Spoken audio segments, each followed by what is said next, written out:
Hello everyone. तो आज के वीडियो में हम लोग समझेंगे क्रिस्टलाइजेशन के बारे में। इससे पहले हम लोग समझ चुके हैं कि जब जब सॉलिड पार्टिकल प्रेजेंट रहता है, जैसे कि अगर बात करें सॉलिड सॉलिड पार्टिकल है, ठीक है, कोई भी दो सॉलिड का मिक्सचर है, उसमें से अगर हम लोग को सॉलिड को सेपरेट करना होता था तो हम लोग हैंड पिकिंग या सीविंग तरीके से उसको सेपरेट कर सकते थे। लिक्विड लिक्विड मिक्सचर है, जैसे पिछले वीडियो में लिक्विड लिक्विड मिक्सचर का बताए हुए हैं कि उसको हम लोग अलग कर सकते हैं। अब ये आखिरी प्रोसेस है क्रिस्टलाइजेशन। क्रिस्टलाइजेशन में क्या होता है कि अगर किसी भी सॉल्यूशन में किसी सॉलिड पार्टिकल को अलग करना है, सॉल्यूशन में से सॉल्यूट पार्टिकल को अलग करना है in the form of crystals. ठीक है, क्रिस्टल जो है यहाँ पे वो सॉल्यूट का एक तरीके से हम लोग बोल सकते हैं सॉलिड फॉर्म है। ठीक है, सॉल्यूशन जो रहेगा उसमें सॉल्यूट जो है पूरे तरीके से घुला हुआ रहेगा, डिज़ोल्व रहेगा, और बहुत सारा मात्रा जो है वो डिज़ोल्व नहीं भी रहता है। ठीक है, अब कैसे तो वो समझाते हैं। पहले क्रिस्टलाइजेशन का अगर प्रॉपर डेफिनेशन जाने तो वो क्या है, तो एक ऐसा प्रोसेस है जिसके मदद से हम लोग को क्रिस्टल मिलता है ऑफ ए सॉल्यूबल सब्सटेंस, किसी भी एक सॉल्यूबल सब्सटेंस का। जैसे कि हम लोग बोल सकते हैं कि एक गिलास पानी में चीनी जो मिक्स किया हुआ है, तो हम लोग चीनी अलग कर सकते हैं कैसे, बाय इवापरेटिंग। नॉर्मली पानी को जो हम लोग उड़ा देंगे इवापरेशन के थ्रू, तो आखिरी में जो बचेगा वो क्या क्या बचेगा, चीनी बचेगा। लेकिन उस प्रोसेस में ज़्यादातर जो सॉल्यूबल है, मतलब जो चीनी सॉल्यूबल हो जाता है, वो वाटर के साथ ही उड़ जाता है। ठीक है, लेकिन वही चीज़ है कि चीनी कम मात्रा में मिलता है, तो ये हम लोग इवापोरेशन से नहीं, क्रिस्टलाइजेशन प्रोसेस से निकाल सकते हैं फ्रॉम अ सॉल्यूशन। अब क्रिस्टलाइजेशन जो है वो सिर्फ फिजिकल चेंज दिखाता है। अब क्रिस्टलाइजेशन में ये नहीं हो कि अगर हम लोग चीनी वाला पानी में से चीनी को अगर अलग करना चाह रहे हैं तो वो पानी जो है वो फिर बदल गया किसमें, सॉल्टी वाटर में। ऐसा नहीं होता, वो उसका फिजिकल प्रॉपर्टी या फिजिकल उसके अंदर सिर्फ चेंज होता है, कोई भी केमिकली चेंज नहीं होता है। ठीक है, कि अगर हम लोग सॉल्टी वाटर का अगर एग्जांपल लेते हैं, जैसे कि समुद्र का पानी सॉल्टी होता है, उसमें से हम लोग नमक पार्टिकल्स को अलग अलग करते हैं, ठीक है, बाई क्रिस्टलाइजेशन। तो वो पानी फिर पानी शरबत में नहीं बदल जाएगा, वो पानी नॉर्मल पानी ही रहेगा, मतलब सिर्फ उसमें फिजिकल चेंज ही होता है, केमिकली उसका कोई भी चेंजेस नहीं होगा। तीसरा पॉइंट है, it is use to obtain pure substances. इस प्रोसेस के मदद से हम लोग किसी भी इम्प्योर नेचुरली अकरिंग सब्सटेंसेस में से प्योर सब्सटेंस को अलग कर सकते हैं। समुद्र का पानी का एग्जांपल ही ले लेते हैं, वो क्या है, समुद्र का पानी एक नेचुरली अकरिंग इम्प्योर सब्सटेंस है, सही बात है। उसमें से हम लोग क्या निकालना चाह रहे हैं, सॉल्ट पार्टिकल्स अलग करना चाह रहे हैं, जो एक क्या है, प्योर सब्सटेंस आता है होता है। ठीक है, तो क्रिस्टलाइजेशन का एक्सपेरिमेंट अगर हम लोग करना चाहें तो कैसे कर सकते हैं, तो उसके लिए हम लोग को कुछ सेटअप का ज़रूरत पड़ेगा। तो पहला हम लोग को एक ज़रूरत पड़ेगा क्या चीज़ का, एक फ्लास्क का। ठीक है, फ्लास्क है, इसमें हम लोग पानी भर दिए। अब ये जो पानी है वो क्या चीज़ से हम लोग अगर इसको अलग करना चाहें, तो जैसे मान लिया जाए इसमें हम लोग पहले सॉल्ट या शुगर कुछ भी ऐड कर सकते हैं, या तो सॉल्ट हम लोग ऐड कर सकते हैं या शुगर को ऐड कर सकते हैं इस वाटर में। और हम लोग तब तक इस वाटर में ऐड करते रहेंगे जब तक ये लिक्विड जो है पूरे तरीके से सैचुरेटेड नहीं हो जाए, मतलब इसके अंदर जो सॉल्ट या शुगर का पार्टिकल्स है वो पूरे तरीके से डिज़ोल्व नहीं हो जाए, या पूरे तरीके से हम लोग बोल सकते हैं कि सैचुरेटेड फॉर्म में नहीं हो जाए।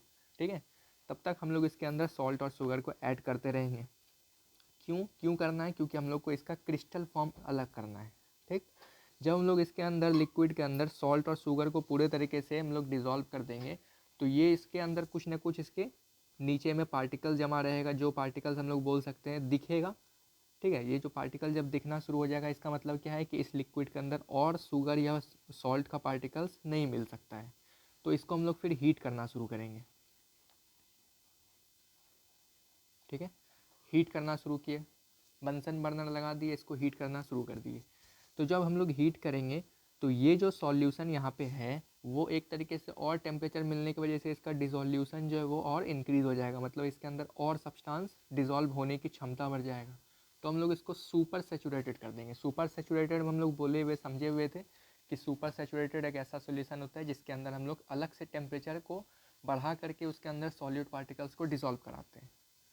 ठीक है, तो अलग से जब हम लोग इसको हीट प्रोवाइड कर रहे हैं तो इसका ये जो सॉल्यूशन है वो और भी इसके अंदर सॉल्यूट ऐड हो सकता है। तो हम लोग जब इसका टेम्परेचर बढ़ाएंगे तो इसके अंदर और शुगर पार्टिकल्स और सॉल्ट पार्टिकल्स डिज़ोल्व हो जाएगा। ठीक है, अब आखिरी में हम लोग को क्या करना है, एक यहाँ पे स्लैब लगाना है। इस स्लैब के थ्रू एक हम लोग बोल सकते हैं एक ये थिक थ्रेड को लटका देंगे। ठीक है, एक थिक थ्रेड यानी कि एक धागा को लटका देंगे इसके अंदर पूरे तरीके से, और इसको हम लोग कम से कम 2 से 3 दिन के लिए ऐसे ही इसको हटा करके, इस पॉट को हटा करके रख देंगे। हम लोग को इस थ्रेड के इस पर क्या दिखाई देगा कुछ दिनों के बाद, इसके थ्रेड के ऊपर जिस भी पार्टिकल्स जो हम लोग इसके अंदर मिला हुआ रहेगा ये सॉल्यूशन, जैसे कि हम लोग जो सॉल्यूशन तैयार किए थे वो सॉल्ट या शुगर का सॉल्यूशन तैयार किए हुए, मान लिया हम लोग शुगर का ही सॉल्यूशन तैयार किए थे, ठीक है। तो हम लोग को कुछ दिनों के बाद इस थ्रेड के ऊपर पूरे शुगर के क्रिस्टल्स जमे हुए मिलेंगे, ठीक है। इसी प्रोसेस को हम लोग क्रिस्टलाइजेशन बोलते हैं। किसी भी सॉल्यूशन के अंदर से हम लोग क्या अलग किए, सॉल्यूट पार्टिकल्स को अलग किए in the form of crystal, ठीक है। ये था क्रिस्टलाइजेशन प्रोसेस। क्रिस्टलाइजेशन में हम लोग शुगर अलग कर सकते हैं, सॉल्ट अलग कर सकते हैं, किसी भी प्रकार का सॉल्ट, जैसे कि कॉपर का भी हम लोग सॉल्ट बहुत सारा यूज़ करते हैं। और भी घर में एग्जांपल करने के लिए हम लोग बहुत सारा और भी पार्टिकल्स का यूज़ कर सकते हैं, ठीक है। अब इसको हम लोग अब बोल सकते हैं कि ये इवापरेशन प्रोसेस से भी तो अलग किया जा सकता था, कि जैसे मान लिया जाए एक सॉल्यूशन है, उसको हम लोग इवापरेट करके इसका जितना भी पानी है उसको इवापरेट करा दिए, ठीक है। आखिरी में जो बचेगा वो सॉल्यूट पार्टिकल बच जाएगा।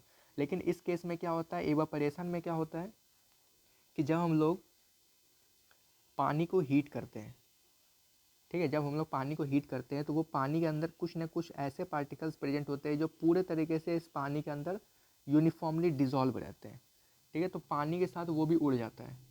इवोपरेशन में यही नुकसान होता है कि पानी के साथ साथ वो डिज़ोल्व पार्टिकल्स भी उड़ जाता है, लेकिन हम लोग को जो डिज़ोल्व सॉल्यूट है उसको अलग करना है तो अलग वो होना मुश्किल हो जाता है। लेकिन बहुत सारा सॉल्यूट हम लोग को जो वहाँ पे मिल जाता है नीचे में। इवोपरेशन में यही घाटा होता है कि जो डिज़ोल्व पार्टिकल्स है वो हम लोग को ऑब्टेन नहीं होता और वो उड़ जाता है पानी के साथ में। लेकिन क्रिस्टलाइजेशन प्रोसेस में हम लोग इसको क्रिस्टल्स के फॉर्म में अलग कर सकते हैं किसी भी सॉल्यूशन के अंदर से। तो ये था क्रिस्टलाइजेशन प्रोसेस। इसका अगर डेफिनेशन फिर से देखना हो तो यहाँ देख सकते हैं। अब नेक्स्ट वीडियो में किसी और टॉपिक के साथ मिलेंगे, तब तक के लिए थैंक्स फॉर वॉचिंग।